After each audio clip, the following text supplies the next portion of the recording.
السلام علیکم مولانا صاحب۔ وعلیکم السلام ورحمۃ اللہ وبرکاتہ۔ مولانا صاحب، ایک سوال ہے کہ غسل کے بارے میں، جی کہ غسل کس پر فرض ہے، جی اور عام ہم غسل کیسے کریں، اور کوئی اگر جنبی ہے تو جی جنبی کیا ہوتا ہے، اور اس سے کیسے غسل کیسے کرے، کیا طریقہ کار ہے، کیا فرائض ہے؟ جی جی جی ٹھیک ہوگا۔ اعوذ باللہ من الشیطان الرجیم، بسم اللہ الرحمن الرحیم۔ یا ایھا الذین آمنوا اذا قمتم الی الصلاۃ فاغسلوا وجوہکم وایدیکم الی المرافق وامسحوا برؤوسکم وارجلکم الی الکعبین وان کنتم جنبا فاطہروا۔ صدق اللہ العظیم۔ اس سورہ مائدہ کی میں نے آیت کریمہ پڑھی ہیں۔ اس میں سب سے پہلے اللہ تعالیٰ وضو کا طریقہ بتلا رہے ہیں کہ اے ایمان والو، جب تم نماز پڑھنے کے لیے کھڑے ہونا چاہو تو اپنے چہروں کو دو، فاغسلوا وجوہکم وایدیکم، اور اپنے ہاتھوں کو دو کونیوں تک، کونیوں سمیت دھونا ہے، اور اس کے بعد سر کا مسح کرو، اور اس کے بعد پاؤں کو دو ٹخنوں تک، ٹخنوں سمیت، یعنی کہ ٹخنے بھی دھونے ہیں۔ اس کے بعد اللہ تعالیٰ حکم فرما رہے ہیں غسل کا، کہ وَإِن كُنتُمْ جُنُبًا فَاطَّهِرُوا، پس اگر تم حالت جنابت میں ہو تو پھر غسل کو۔ اب گویا کہ غسل کے لیے سب سے پہلے جو حالت ہے، جو غسل فرض اس پر ہوتا ہے جو جنبی ہو۔ اب جنابت کیا ہے؟ تو جنابت کو یوں سمجھ لیں کہ انسان کی اگر شہوت کی وجہ سے، انسان کی شہوت کی وجہ سے خروج ہو جاتا ہے، انزال ہو جاتا ہے، خروج منی ہو جاتا ہے، تو اس حالت کے بعد انسان کی جو کیفیت ہے اس کو شریعت کہتے ہیں کہ اب تو جنبی ہے، اس کو یوں کہہ لیں تو ناپاک ہے۔ اسے حد سے اکبر کہتے ہیں کہ بڑا حدث ہو گیا۔ حدث کا معنی ناپاکی، بڑی ناپاکی ہے۔ اب جب تک تو غسل نہیں کرے گا تو پاک نہیں ہوگا۔ ٹھیک ہو گیا؟ یہ وہ جنبی ہونا کیا ہوتا ہے۔ یا کوئی آدمی شادی شدہ ہے تو میاں بیوی ملتے ہیں، آپس میں انزال ہوتا ہے، تو اس سے یہ حالت بھی جنابت کی پیدا ہو جاتی ہے، غسل فرض ہو جاتا ہے۔ اصل غسل تو فرض ہوا خروج منی سے، خواہ وہ میاں ہم بستری سے ہو، یا نوجوان ہے سویا ہوا ہے، خواب کے اندر شہوانی خیالات دیکھے خروج منی ہو گیا، اس کا انزال ہو گیا، تو تب بھی غسل فرض ہوگا۔ اصل غسل کا فرض کا تعلق کس سے ہوا؟ کہ شہوت کے ساتھ خروج منی کا ہونا، یہ علت ہے غسل کے فرض ہونے کی، جنابت کی حالت۔ یہاں یہ بات بھی تھوڑی سمجھ لیں کہ اگر میاں بیوی ہے تو صرف دخول سے ہی غسل فرض ہو جائے گا، انزال ہو نہ ہو۔ اس لیے کہ فقہا یہاں دخول کو انزال کی قائم مقام بناتے ہیں، اس کے پیچھے دلائل دونوں کو فرض ہو۔ دونوں پر فرض ہو جائے گا۔ اب غسل فرض ہو گیا، اب اس کے ساتھ ساتھ حکم بھی آ جاتے ہیں کہ اگر کوئی آدمی جنبی ہے، حالت جنابت ہے، حد سے اکبر ہے، تو اس صورت میں آدمی قرآن مجید زبان سے بھی نہیں پڑھ سکتا، قرآن مجید کو ہاتھ بھی نہیں لگا سکتا، بے وضو تو ہاتھ بھی نہیں لگا سکتا۔ بے وضو یہ چھوٹا حد سے اصغر، چھوٹی ناپاکی ہے۔ اس میں اتنا ہے کہ قرآن مجید کو چھو تو نہیں سکتا، لیکن زبانی پڑھ سکتا ہے۔ ایک حافظ ہے، یا آپ حافظ نہیں ہیں، کوئی صورت پڑھنا چاہتے ہیں تو بے وضو کی حالت میں قرآن مجید پڑھا جا سکتا ہے۔ لیکن اگر آپ جنبی ہو گئے ہیں، جنابت ہو گئی ہے، تو اس صورت میں آپ قرآن مجید زبانی بھی نہیں پڑھ سکتے۔ ٹھیک ہو گیا؟ نہ نماز پڑھ سکتے ہیں، نہ مسجد میں جا سکتے ہیں، نہ قرآن مجید کو چھو سکتے ہیں، نہ قرآن مجید پڑھ سکتے ہیں۔ ٹھیک، ذکر اذکار۔ ذکر اذکار بھی احتیاط بولے، اگرچہ ذکر اذکار کر سکتا ہے، کیونکہ دعا ہے، آپ نے کھانا کھانا مثال کے طور پر، اس میں سے بسم اللہ پڑھنی ہے، بسم اللہ ذکر ہے۔ یہاں دعا کے اعتبار سے، نہ یہ کہ وہ قرآن مجید کا حصہ ہے۔ اگر وہ یہ نیت کرے نا کہ قرآن مجید میں جو اللہ نے سلیمان علیہ السلام نے خط لکھا تھا جی ملکہ سبا کی طرف، اس کے اندر نا انہ من سلیمان انہ بسم اللہ الرحمن الرحیم، یہ قرآن مجید کے اپنے وجود کا حصہ ہے، اس کو نہیں پڑھنا کہ آیت کریمہ کے تحت پڑھے گا تو پھر پڑھنا حرام ہے۔ لیکن دعا کے اعتبار سے آپ دعائیں پڑھ سکتے ہیں۔ کھانا کھانے سے پہلے بسم اللہ پڑھنی ہے، گھر میں داخل ہونا ہے بسم اللہ پڑھنی ہے، آپ نے واش روم جانا چاہتے ہیں وہاں وہ دعا ہے اس کی، وہ آپ پڑھ سکتے ہیں۔ وہ چونکہ قرآن مجید نہیں ہے، وہ اس کو پڑھ سکتے ہیں۔ یہ حکم قرآن مجید کے ساتھ خاص ہے کہ جنابت کی حالت میں نہ قرآن مجید کو چھو سکتے ہیں، نہ پڑھ سکتے ہیں آپ۔ یہ تو ہو گیا حکم، جنابت بھی ڈیفائن ہو گئی اور اس کا حکم بھی آ گیا۔ اب ہے کہ اس کا طریقہ کیا ہے۔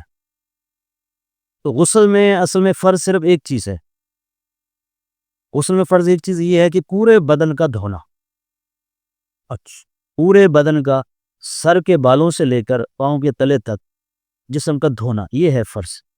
البتہ اس میں باقاعدہ تاکید کے لیے، کیونکہ وہ بھی اسی غسل کا حصہ ہے، میں بھی اس کو بیان کرتا ہوں کہ ناک میں پانی ڈالنا نرم باسے تک، نرم ہڈی تک پانی پہنچ جائے، اور کلی کرنا غراروں تک، یعنی گلے تک پانی کا پہنچانا، یہ بھی غسل میں فرض ہے۔ اچھا، تین چیزیں فرض۔ تین چیزیں فرض ہو گئی، یوں بنا لیں، ناک میں پانی ڈالنا، اور منہ بھر کر کلی کرنا، غرارے کرنا، بلکہ اور پورے بدن کے اوپر پانی کا بہانا. یہ ہے اصل میں 3 فرض.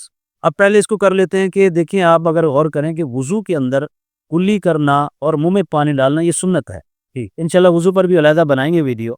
باقی اصل میں اس میں فرض 4 ہیں. چہرے کا دھونا، چوتھائی سر کا مسح، بازو کا کونی سمیت دھونا اور پاؤں کا دھونا. وضو کے 4 فرض ہے. اس میں ناک میں پانی ڈالنا اور منہ میں پانی ڈالنا یہ سنت ہے. یہ کیا ہے؟ سنت ہے. لیکن غسل میں یہی فرض ہے. صحیح، ٹھیک ہے. یعنی غسل کے اندر کلی کرنا، ناک میں پانی ڈالنا فرض ہے. اور اس کی وجہ یہ ہے کہ ابھی جو میں نے آیت کریمہ پڑھی ہے اس میں لفظ آتا ہے نا جی فَطَّهَّرُوا، خوب پاک ہو جاؤ.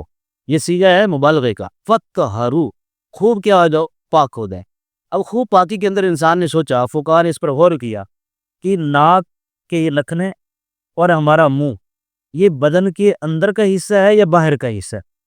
اصل میں تو غسل ہے اندر کے حصہ مستثنا ہے، باہر کے حصے کو دھونا ہے. اب یہاں سوال پیدا ہوا کہ ناک میں پانی ڈالنا اور منہ میں پانی ڈالنا یہ فرض بنے گا اگر یہ خارج بدن ہے، یعنی بدن کے باہر کا حصہ ہے تو یہ خارج بدن ہوا تو دھونا فرض ہوا اس کا بھی. اور اگر یہ داخل بدن ہے تو پھر اس کا دھونا فرض نہیں ہے. تو فقہاء نے غور فرمایا، انہوں نے کہا کہ ناک اور منہ 2 ایسی چیزیں ہیں کہ جو من وجہن داخل بدن ہے، من وجہن خارج بدن ہے. یعنی ایک اعتبار سے بدن کی اندرون کا حصہ ہے اور ایک اعتبار سے باہر کا حصہ ہے. بھئی وہ کس طرح؟ فقہاء نے کہا دیکھو اب مثلا میں آپ کی کیفیت بناتا ہوں. میں خاموش ہو گیا، میرے ہونٹ بند ہو گئے. اب یہ میرا منہ جو ہے یہ داخل بدن بن گیا، اور میں ایسے بیٹھا ہوں میرے ناک کے نتنے نظر نہیں آ رہے، یہ داخل بدن بن گیا. اگر اس جہت سے دیکھیں تو غسل میں ان کا دھونا فرض نہ ہوا کیونکہ داخل بدن ہے. لیکن اگر اس کو اس اعتبار سے دیکھیں کہ میں یوں منہ کر لیتا ہوں، اب ناک کے اندر تک بھی نظر آتا ہے انسان کو، آپ کو نظر آئے نا، میں یوں کر کے منہ کھول لیتا ہوں تو میرے منہ کے اندر کا حصہ نظر آئے گا. اس جہت سے دیکھیں تو یہ خارج بدن ہے. یہ دونوں طرف ہے، یہ دونوں طرف ہے، ڈوئل سسٹم ہے ان کا کہ ایک اعتبار سے دیکھیے تو اندرون بدن، ایک اعتبار سے دیکھیے تو بیرون بدن. تو فقہاء نے کہا کہ چونکہ یہاں سیدھا ہے فَطَّهَّرُوا، خوب پاک ہو جاؤ، تو انہوں نے کہا کہ وضو کے اندر یہ داخل بدن ہے اور غسل کے اندر یہ خارج بدن. یہ ضابطہ یہاں سے بنا ہے اصل میں. اچھا، اس لیے غسل کے اندر جو ہے خوب ناک کے اندر نرم ہڈی تک پانی پہنچانا ہے اور کلی کرتے ہوئے اندر غرارے، مطلب غرارے کر لینا بہتر ہے. ایک ساتھی نے مجھے کہا کہ حضرت جی میں تو اگر آپ کلی کرتے پانی پی ہی جاتا ہوں. میں نے کہا بہت اچھا کرتا ہے، سب کچھ شک شک مٹ گیا ہر چیز. تو ناک میں پانی ڈالنا، کلی کرنا اور پورے بدن پر پانی بہانا یہ فرض ہے. اب پورے بدن کو بھی سمجھ لی کہ اگر ایک بال کی جڑ کے برابر بھی جگہ خشک رہ گئی غسل نہیں ہوا کا. اچھا اتنی احتیاط کرنی. اس لیے جو عورتیں جو ہے نا وہ مینڈیاں باندھی ہوتی نا، جنہوں نے کسی کیا کہتے ہیں مینڈیاں، بالوں کو اچھی طرح وہ جو جنہوں نے باندھا ہوتا ہے، مینڈیاں بنائی ہوتی ہے، تو ان کی جڑوں تک پانی پہنچنا ضروری ہے. ان کو کھول لے، ٹھیک ہے نا جی. اب ایک آدمی ایسے کہ جس کی بدن پر کم بال ہیں، لیکن ایک آدمی ایسے اس کے اوپر بہت گھنے بال ہیں، تو اس لیے ملنا بھی سادستہ حصہ بن جائے، خوب اچھی طرح رگڑے تاکہ پانی ان کی جڑوں تک پہنچ جائے. اور اس میں پھر یہ بھی احتیاط کر لیں کہ جو انسان کی ناف ہے جسے ہم دھنی کہتے ہیں، تو بسا اوقات کسی کی ناف اندر کو ہوتی ہے، وہ سوراخ سا ہوتا ہے، تو اس کے اندر خوب انگلی اچھی طرح گھمائیں تاکہ اس کی اندر بھی پانی پہنچ جائے. اس طرح یہی جو ہمارا کان ہے اس کی بناوٹ ایسے ہے کہ جب تک یہاں آپ میں انگلی نہیں گھماؤں گا تر کر کے، خشک نہیں گھمانی، پانی سے تر کر کے یہاں نہیں گھماتا تو اس کو یہ تری نہیں پہنچے. آپ لوٹوں کے لوٹے اپنے اوپر بہاتے رہے، کان کی اس جگہ پر پانی نہیں پہنچتا. یہ جو یہ جگہ ہے نا جی، یہ اس جگہ پانی نہیں پہنچتا. اس کو احتیاط کے ساتھ یہاں دیکھ لے کہ میرا یہاں پانی چلا گیا، کان کے سوراخ میں پانی نہیں ڈالا، وہ اندرون بدن ہے. تو پورے جسم کو مل مل کر دھونا ہے. اور پھر اس میں طریقہ یہ ہے کہ پہلے جو ہے آپ نجاست اگر لگی ہوئی ہے، گندگی لگی ہوئی ہے، تو جو غسل کا سبب بنی ہے اس کو دھو لے، نجاست صاف کر لے. اس کے بعد آپ سنت طریقے سے وضو کریں پہلے. اور اگر آپ پکے فرش پر کھڑے ہیں جیسے ہمارے یہاں ہوتے اکثر، تو پاؤں بھی ساتھ ہی دھو لیں. اور اگر جگہ ایسی جہاں پانی گر رہا ہے تو یہ وضو کے پاؤں جو دھونے پھر آخر میں دھو لے وہ آدمی. ٹھیک، ایسے ہوتا تو نہیں، ہمارے یہاں بہت سارے پکے فرش ہوتے ہیں، غسل خانے پکے ہوتے ہیں، تو وضو کر لے پورا، پھر اپنے بدن کے اوپر پانی بہا لے. اور اس کے پھر 2 طریقے، یا تو سر کے اوپر سب سے پہلے پانی بہا لے، پھر دائیں پھر بائیں، یا پھر پہلے بائیں کندھے پر پانی ڈالے. یہ مصون طریقے ساتھ آ رہے ہیں اس کے اندر. بائیں کندھے پر، یعنی دائیں کندھے پر پانی ڈالے، پھر بائیں کندھے پر پانی ڈالے، پھر سر کے اوپر پانی ڈالے. یعنی 2 طریقے ہوگا، یا براہ راست سر پہ ڈال لو پہلے پھر دائیں اور بائیں، یا پھر پہلے دائیں اور پھر بائیں ڈال کے پورے بدن کو دھو لیں، آپ نہا لیں. تو یہ آپ کا غسل ہو گیا اپنی اس طرح. اب اس میں کوئی چیز رہ گئی ہو تو آپ فرما دیں. اس میں یہ کہ غسل فرض نہیں ہے، ویسے ہم روٹین میں کرنا چاہتے ہیں تو اس میں غرارے کی ضرورت نہیں ہے. ظاہر ہے وہ فرض تو نہیں ہے نا، آپ دن بھی تو نہیں ہے تو آپ آپ نہ کریں غرارے. اور اس طرح اگر روزہ رکھا ہوا پھر غرارے نہیں کرنے. اچھا پھر وہ ویسے ظاہر ہے وہ تو اب روزہ ہی ٹوٹ جائے گا نا. آپ روزے میں پھر اتنا حصہ معاف ہو جاتا ہے. غرار وہ کلی کرے، نازل پانی ڈالیں، غسل کر لیں، وہ غسل آپ کو ہو جائے گا. یا روزے کے اندر یہ اتنی گنجائش ہے. روزے میں غرارے کرے گا تو ظاہر پانی اندر چلے گا، وہ روزہ ہی ٹوٹ جائے گا. صحیح. اور باقی جو غسل کرتے ہیں ہم اپنے روزہ جو نہاتے ہیں، بعض کا دن میں 2 دفعہ نہاتے ہیں، وہ غسل تبریر کہہ لیں، صفائی کا غسل کہہ لیں. اس کا یہ حکم نہیں ہے کہ یہ جنبی تو ہے ہی نہیں نا، جنبی تو ہے ہی نہیں تو غسل کر لے. جس نے غسل کر لیا اس کو وضو تو ہو گیا نا. ہاں اگر یہ ہے کہ اگر کسی آدمی وضو نہیں کیا باقاعدہ طریقے سے اور ویسے وہ نہایا ہے، اسی زمرے میں وضو ہو گیا. اچھا اس کو پھر وضو والا ضرورت نہیں ہے. یا پھر ایسے یہ صورت بھی ہے کہ ایک آدمی نے وضو کیا پہلے اور نہا رہا ہے، لیکن نہاتے دوران اس کی ہوا خارج ہو گئی یا اس کو پیشاب آ گیا اور اس نے کر بھی لیا. اول تو غسل خانے میں پیشاب نہیں کرنا چاہیے، الگ جگہ پہ کرے، لیکن کر لیا. اب اس کا وہ وضو تو ٹوٹ گیا نا، تو اب دوبارہ وہ پھر وضو کر لے، غسل کے بعد کر لے بے شک. کیونکہ اس نے غسل کر کے نماز پڑھنی ہے، لیکن اب وہ درمیان میں وہ غسل کے منافی چیز ہو گئی. اب اس کو یہ پتہ تو نہیں ہے نا کہ میں نے بازو پہ اب دوبارہ پانی بہا لیا کہ نہیں بہا لیا. اب یاد تو نہیں رکھے گا بندہ، اس کو دوبارہ بہائے 10-12 دوبارہ بہائے.